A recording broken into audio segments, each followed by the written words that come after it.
وحين رأى بعض القادمين عليه يهابونه في اضطراب ووجل، قال لهم: هونوا عليكم، إن أمي كانت تأكل القديد بمكة.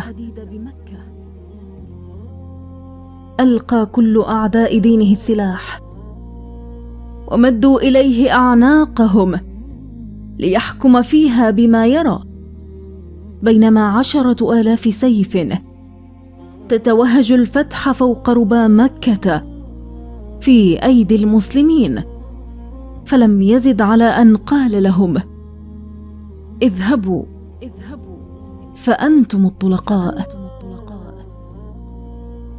حتى حقه في رؤية النصر الذي أفنى في سبيله حياته حرم نفسه منه، فقد سار في موكب نصره يوم الفتح حانيا رأسه حتى تعذر على الناس رؤية وجهه، مرددا بينه وبين نفسه ابتهالات الشكر المبللة بدمعه، رافعا إياها في حياء إلى ربه العلي الكبير، حتى وصل إلى الكعبة وواجه الأصنام في زحامها، فأعمل فيها معوله وهو يقول: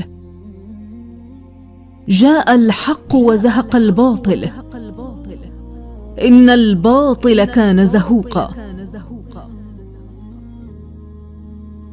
أبقي ثمة ريب في رسالته؟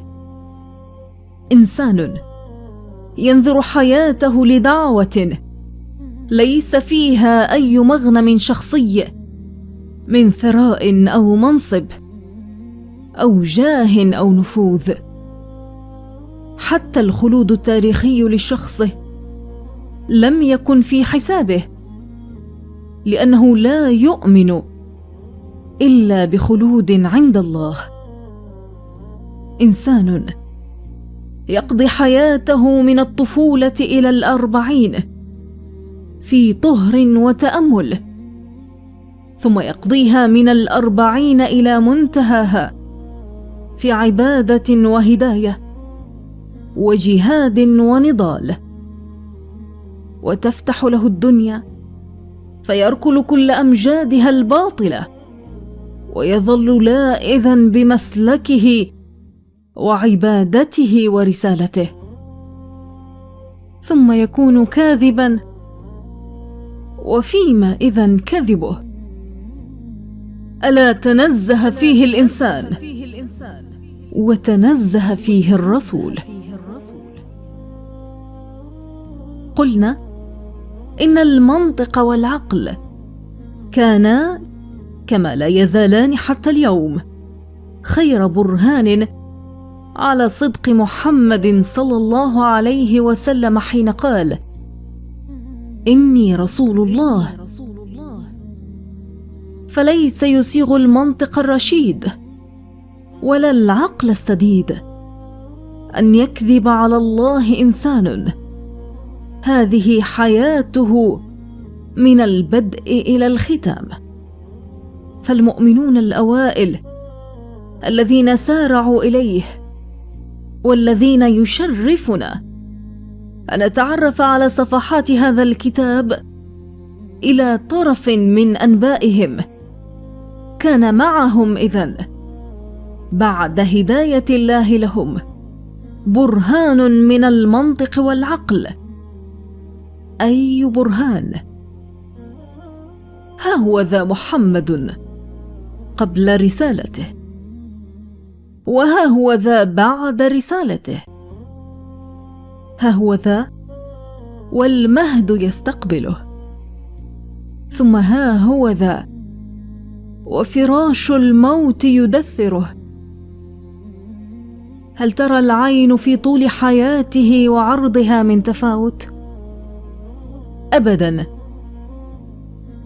والآن لنقف قليلا على مقربة من السني الأولى لرسالته، فتلك سنوات قلما نجد لها في تاريخ الثبات والصدق والعظمة نظيرا، وتلك سنوات كشفت أكثر من سواها عن كل مزايا معلم البشرية وهاديها. وتلك سنوات كانت فاتحة الكتاب الحي، كتاب حياته وبطولاته، بل كانت قبل سواها وأكثر من سواها مهد معجزاته. هناك عبر تلك السنوات ورسول الله وحيد أعزل قد غادر كل ما كان فيه من راحة وأمن واستقرار، وخرج على الناس بما لا يألفون، بل قولوا بما يكرهون.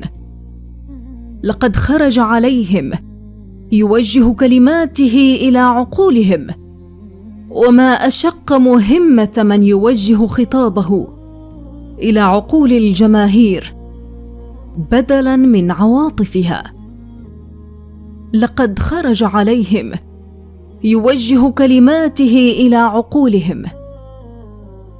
ومحمد رسول الله صلى الله عليه وسلم لم يفعل هذا فحسب، فقد تهون عقبى توجيه الخطاب إلى العقول إذا كنت تقف مع الناس داخل دائرة العرف المشترك والأمل المشترك. أما حين تناديهم من مستقبل بعيد تبصره ولا يبصرونه، وتعيش فيه ولا يدركونه. أجل، حين تخاطب عقولهم وتنهض لتهدم أسس حياتهم من قواعدها مخلصاً أميناً، لا يحفزك غرض ولا مجد ولا هوى، فهنا المخاطرة التي لا يقدر عليها إلا أولو العزم من الأبرار والمرسلين.